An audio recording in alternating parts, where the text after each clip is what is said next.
Alors aujourd'hui, on va parler, on va aller un peu plus loin dans la musique, l'artistique.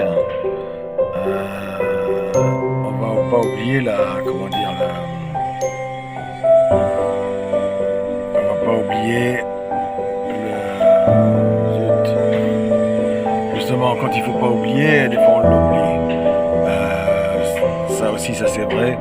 Parce qu'on a plusieurs choses à faire, étape par étape. La première, c'est écrire sa chanson. La deuxième, c'est créer sa propre musique.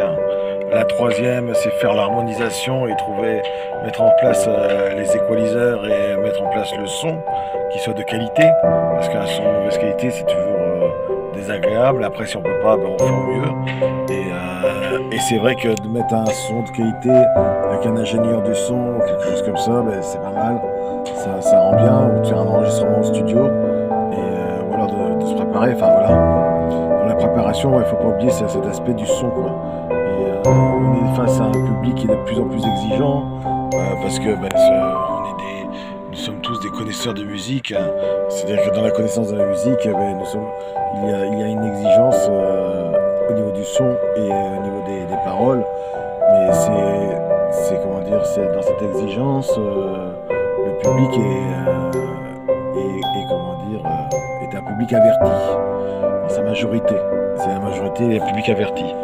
Donc c'est vrai que là sur les réseaux sociaux on peut se permettre des fois, parce que c'est juste notre page, après les gens ne sont pas obligés d'aller nous voir. Mais après c'est vrai, ce qu'il faut entendre, c'est que c'est un public averti. Et dans ce public averti, si on veut le garder, il faut donner de la qualité dès le départ. Et après la qualité, c'est vrai que la qualité, ça coûte un prix. On devait parler d'argent aussi, c'est vrai que la qualité, ça coûte un prix. Écrire, concevoir sa musique, trouver ses paroles, c'est du temps. Et le temps, c'est aussi de l'argent. Et dans tout cet argent-là, c'est de l'argent que l'on dépense sans savoir où on va, quoi. Donc du coup, c'est aussi, faut savoir minimiser la casse, parce que des fois, c'est bien de beau de croire en son talent et d'investir, mais si cet investissement n'est pas profitable ou rentable, c'est un minima, c'est dommage. C'est dommage. C'est passé à côté de ce qu'on pourrait faire, d'une autre manière, quoi. Parce que dans ce qu'on peut faire aussi d'une autre manière, c'est avant d'investir, c'est croiser des gens, quoi, aller voir cette majorité la majorité qui justement qui est exigeante, et leur demander des retours. Après, dans les retours, justement, il faut demander à une majorité exigeante, bienveillante, parce que pour que les retours soient justement des mini ressorts sur des états de fait, sur des nœuds, des défauts qui permettent justement de s'améliorer et de mettre en place une condition à la fois physique et une condition monétaire pour aller vers l'objectif désiré. Donc c'est vrai que cette étape-là, elle est non négligeable. Et dans cette étape-là aussi, il y a aussi tout l'aspect marketing. Parce que dans cette étape, il y a aussi l'aspect vestimentaire, marketing, enfin au niveau de la coupe, tout ça, mais après les photos aussi, faire de belles photos. Parce que c'est vrai qu'on a des appareils photo, enfin on a des appareils téléphones qui sont de plus en plus qualitatifs. Et de plus en plus, ils font de plus en plus de belles photos. Donc autant mieux aussi privilégier la photo et que dans la photo, y mettre un peu aussi son aspect, l'univers artistique. Parce que dans cet univers que vous allez proposer ou que vous proposez, il faut y mettre cette tonalité, quoi, ce goût, cette saveur qui va permettre de ce public exigeant tiens, ça peut être intéressant. Après, il y en a aussi beaucoup qui mettent la devanture en avant sans mettre la profondeur et le son. Alors c'est vrai que la première étape, c'est de travailler sur le son, et le son et les paroles, et après mettre la devanture à la suite. Après, ces étapes, ce sont des étapes qui peuvent être très longues, parce que dans ces étapes qui peuvent être très longues, le travail se fait rapidement, mais ça coûte très cher. Et après, c'est vrai qu'on peut toujours aussi bidouiller dans un premier temps, avant d'aller dans les grands rapports qui a été pris, et puis faire des petites choses avec des freelances ou quelques personnalités, hein, ou même avec avec des boutiques, hein, et il y a certaines boutiques où on peut faire ça. Et bon, après, c'est à chacun de trouver ça un peu son intermédiaire ou le faire soi-même. Bon, après, le faire soi-même, comment dire, c'est donner son propre regard. Mais après, si on le fait soi-même et qu'on le redonne à la retoucher, ça aussi, ça peut être pas mal aussi. Parce que dans la retouche aussi, développer le regard de quelqu'un qui a l'habitude, développer le regard d'un expert. Ça peut être intéressant. Ça peut être intéressant, mais tout en sachant que ça va aller vers ce qu'on appelle vers les événements de société, quoi.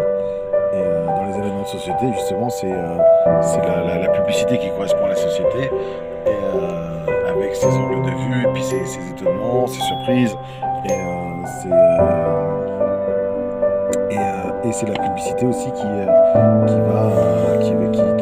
a déjà aussi ses influences. C'est-à-dire que quand on passe par un publiciste, il le diffuse aussi autour de lui, quoi. Donc, quand c'est prometteur, il en parle naturellement, sans même qu'on ait besoin de faire quoi que ce soit, quoi.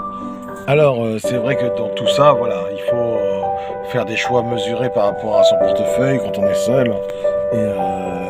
Et c'est bien de commencer seul dans un premier temps pour pouvoir justement mettre en place ses propres fondations au niveau de sa structure, en tant que parolier, et pour écrire ses paroles et puis son flot de paroles, quoi, son univers de paroles.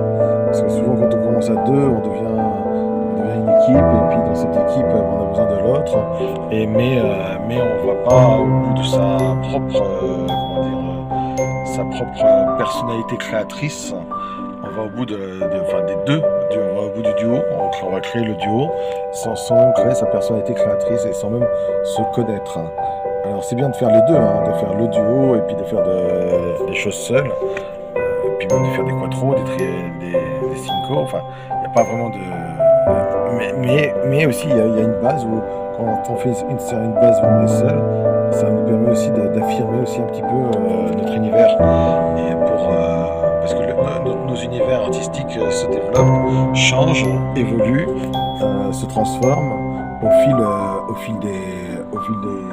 des ans, et au fil des rencontres, et au fil de tout ce qui peut se passer, même entre l'écriture, et puis dès qu'on rencontre aussi, dès qu'on est au studio ou autre, on n'est plus les mêmes, hein. Quand on est face au public aussi, on n'est plus les mêmes, hein. Donc dans tous ces fils-là, ce qui est bien, c'est d'avoir un grammage où on est solide, qui est non influençable, qui permettent de se reconnaître, de s'identifier, et puis et surtout d'avoir une ligne directrice artistique où on sait comment mener notre cap avec public. Et des fois, quand le public n'est pas là, parce qu'à un moment donné, le public nous écoutera peut-être une fois, mais nous écoutera pas peut-être toute la vie en boucle, hein. Parce que pour passer à la radio, c'est encore une autre affaire. À la radio, on passe en boucle, mais après, des fois, quand on est artiste et qu'on porte sa chanson, on l'écoute une fois, et des fois on achète l'album, et on le sort qu'à des moments, quoi, des moments de la journée ou des moments de l'apéro, quoi. Ces moments-là sont variés. Sont variés, mais ne sont pas toujours tous identiques. Et donc, du coup, c'est vrai que c'est là aussi qu'il faut, comme ce sont des moments privilégiés pour chaque communauté, c'est-à-dire que pour le public, c'est un moment privilégié où il sort de son travail, et il va se mettre à écouter de la musique. Et dans ces moments privilégiés, c'est important de privilégier aussi ce moment musical avec un son de qualité, quoi, et des chansons de qualité. Donc c'est vrai que il faut savoir se privilégier, quoi, pour pouvoir donner du privilège aux autres. Donc voilà. Et donc après, une fois qu'on a passé cette étape-là, on a déjà fini un premier single. C'est vrai qu'avant de faire un album, il faut peut-être chercher à faire un premier single. Et arrive l'étape du clip. Alors l'étape du clip, c'est vrai que j'ai pas vraiment la solution, hein, mais dans l'étape du clip, il faut faut y réfléchir. Quelles sont les images que l'on veut y mettre, hein, et dans l'univers. Et dans cette étape, on peut aussi y mettre son authenticité, quoi, l'authenticité du clip. Parce que le clip est, en fait, contrairement à ce qu'on croit, le clip n'est pas tant regardé que ça. Mais quand il est regardé, après, les personnes ne s'arrêtent plus de le regarder. Parce qu'on peut voir, les clips sont très travaillés, sont travaillés aussi comme des mini-films, parce que c'est des clips qui demandent, comment dire, qui sont travaillés à la seconde près, puisqu'on voit bien qu'il y a des rapports à 2-3 secondes, il y a des plans, ça vadrouille beaucoup à la seconde. Et ouais, c'est entre 2 et 5 secondes, il y a un plan différent. Pour une musique de 2 à 3 minutes, enfin 3 à 4 minutes. Donc du coup, par rapport à ça, et puis quand c'est des musiques de 5 minutes, ben, les plans sont plus grands et les décors sont majestueux. Et donc en général, il faut faire venir aussi une tonne de figurants. Enfin là, il faut une équipe de cadreurs, hein. Il faut une équipe de cinéma, hein, avec le son, tout ça, et puis une bonne caméra.